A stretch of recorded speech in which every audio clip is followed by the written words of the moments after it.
ফেব্রুয়ারিতে নির্বাচন না হলে সরকারকে দায় নিতে হবে। জুলাই সনদ বাস্তবায়নের বিষয়ে সরকার রাজনৈতিক দলগুলোর কাছ থেকে 7 দিনের মধ্যে ঐক্যবদ্ধ নির্দেশনা চেয়েছিল। আজ সোমবার সে সময়সীমা শেষ হচ্ছে, কিন্তু কোনো ঐকমত্য হয়নি। উদ্ভূত পরিস্থিতি নিয়ে বাংলাদেশ রাষ্ট্র সংস্কার আন্দোলনের সভাপতি হাসনাত কাইয়ুমের অভিমত।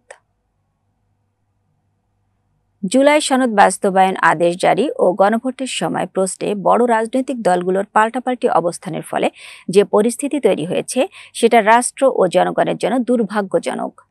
এমন কার্যক্রম প্রমাণ করে যারা জুলাই গণ অভ্যুত্থানে নিহত ও আহত হয়েছেন তাদের প্রতি এই দলগুলোর কোনো শ্রদ্ধা নেই।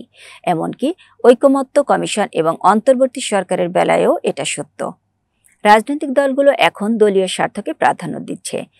জুলাই সনদ বাস্তবায়নের পদ্ধতিগত মতপার্থক্যকে সামনে এনে এবং নিজেদের পছন্দমতো পদ্ধতিকে সবার উপর চাপিয়ে দিয়ে এরা প্রমাণ করতে চাইছে তারাই প্রভাবশালী দল। এই প্রভাব বিস্তারকারী শক্তি প্রদর্শন করে নির্বাচনের আগেই তারা বিজয়ী দল হিসেবে ভোটের মাঠের দখল নিতে চায়।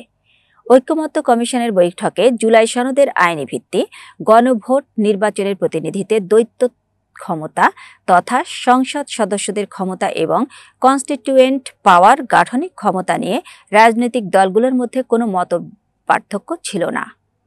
মতভিন্নতা ছিল জুলাই সনদ বাস্তবায়নের পদ্ধতি নিয়ে। অধিকাংশ দল চেয়েছে উচ্চকক্ষে পিআর সংখ্যানুপাতিক প্রতিনিধিত্ব প্রশ্নে বিএনপি তাদের অবস্থান থেকে এই দেখছেন এখানে নাই।